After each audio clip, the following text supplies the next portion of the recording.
दिल्ली का स्मॉग अब फेफड़ों के साथ जोड़ों पर भी असर डाल रहा है। इराकॉन सम्मेलन में विशेषज्ञों ने बताया कि प्रदूषण रूमेटॉइड आर्थराइटिस जैसी ऑटो इम्यून बीमारी को बढ़ा रहा है। एम्स की डॉक्टर उमा कुमार के अनुसार प्रदूषण शरीर में सूजन और ऑक्सीडेटिव तनाव बढ़ाकर जोड़ों की क्षति करता है। फोर्टिस अस्पताल के डॉक्टर बिमलेशधर पांडेय ने कहा, PM 2.5 और नाइट्रोजन ऑक्साइड गठिया का खतरा बढ़ाते हैं। डॉक्टरों ने चेतावनी दी कि दिल्ली NCR जैसे प्रदूषित क्षेत्रों में बिना पारिवारिक इतिहास वाले युवाओं में भी ये बीमारी बढ़ रही है। विशेषज्ञों ने कहा, साफ हवा सिर्फ फेफड़ों नहीं, जोड़ों की सेहत के लिए भी जरूरी है। I am Dr. Rohini Handa, consultant rheumatologist at Apollo Hospital, New Delhi. हंडा साहब, मैं ये जानना चाहता हूँ कि ये जो गठिया पाई है, इसका किस तरीके से इलाज है और इसका लक्षण क्या है इसका? जी, गठिया बाई का सबसे बड़ा पहला लक्षण होता है जोड़ों में दर्द, सूजन और कड़ापन। और अगर आपके जॉइंट्स में पेन, स्वेलिंग या स्टिफनेस है और 4-6 हफ्ते से ज़्यादा चल रही है तो ये अर्ली आर्थराइटिस का लक्षण हो सकते हैं। अगर आप जब इस मीट रखी, इसका मेन उद्देश्य क्या है, क्या संदेश देना चाहते हैं? जी, इस मीट का मेन उद्देश्य ये है कि गठिया का रोग ट्रीटेबल है, मैनेजेबल है और इसके अच्छे रिजल्ट के लिए अर्ली डिटेक्शन बहुत जरूरी है और इसके राइट स्पेशलिस्ट तक पहुंचना जरूरी है। तो अगर आपको जॉइंट्स में पेन, स्वेलिंग, स्टिफनेस है तो रूमेटोलॉजिस्ट को कांटेक्ट करें और इसके लेटेस्ट और एडवांस ट्रीटमेंट्स भी इंडिया में अवेलेबल है। I am Dr. Ashok Kumar. I was previously professor of medicine and head of rheumatology at All India Institute of Medical Science. Sir, आज की प्रेस कॉन्फ्रेंस के इस में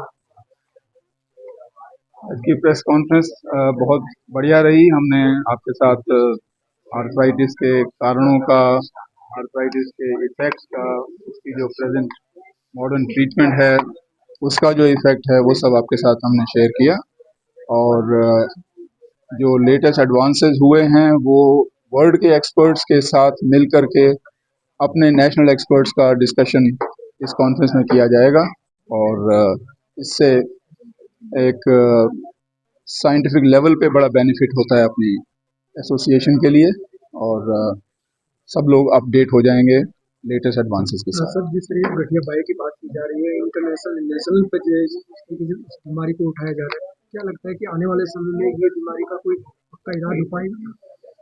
देखिए, ऐसा है, जैसे मैंने पहले कहा है कि जो ऑटो इम्यून डिजीजेज हैं वो एक तरह से इडियोपैथिक मानी जाती है कि जिनका बेसिक कारण पता नहीं है किसी को, लेकिन कुछ फैक्टर्स आइडेंटिफाई जरूर हो चुके हैं जिनसे ये पता लगता है कि क्या चीजें हैं जो इन बीमारियों को बढ़ाने का काम करती हैं। तो कम से कम उन फैक्टर्स को अगर हम एड्रेस कर लें तो डिजीज की सीवियरिटी को कम किया जा सकता है और जो उसके इम्पैक्ट्स हैं वो ट्रीटमेंट से काफी मिनिमाइज किए जा सकते हैं, लेकिन ये क्योरेबल डिजीजेस नहीं मानी जाती। मैं डॉक्टर बिमलेशधर पांडे हूँ और मैं इस ऑर्गेनाइजेशन का, ये मीटिंग का ऑर्गेनाइजिंग सेक्रेटरी हूँ। सर, मैं ये जानना चाहता हूँ, ये सेमिनार चलेगा, कब से कब तक चलेगा, किन लोगों के लिए अपने ये खास रखा है, कितने देशों से? हमारे पास आज की तारीख में, मैं देशों का नाम बताऊं तो America, Canada, England, New Zealand, Australia, Sri Lanka, Nepal, Philippines, Japan, Singapore और एक और देश है लक्षद्वीप, मैंने गलत शब्द का, जो हमारे हिंद महासागर में एक छोटा द्वीप है जहां हमारी बहुत, मॉरिशस के लोग हैं, मलेशिया के भी लोग हैं, सिंगापुर के भी लोग हैं, तो हमारे अच्छे खासे देश में प्रभाव है। इस कॉन्फ्रेंस का उद्देश्य था कि हम बहुत प्रैक्टिकल रहे, हम जो सामाजिक हमारी आम दिनचर्या में जो रोग हैं उनके बारे में ज़्यादा बातें करें और बेस्ट ऑफ बेस्ट, यानी बेस्ट जिसने काम किया हो, जो बेस्ट जानकार है उसके साथ हम मिले जुले। तो इस तरह से हमने उसके प्रोग्राम को हाईलाइट किया। एक एक कोना, एक एक क्षेत्र जो इस रोग में एक नया उद्देश्य देगा, जिसमें हम बेहतरी कर सकेंगे, जिसमें हम आगे बढ़ सकेंगे, उसको हमने कैप्चर करने की कोशिश की। आपने गठिया बाई को नहीं, अगर आप पढ़ेंगे तो इसका है इनोवेटिव आइडियाज, इनोवेशन।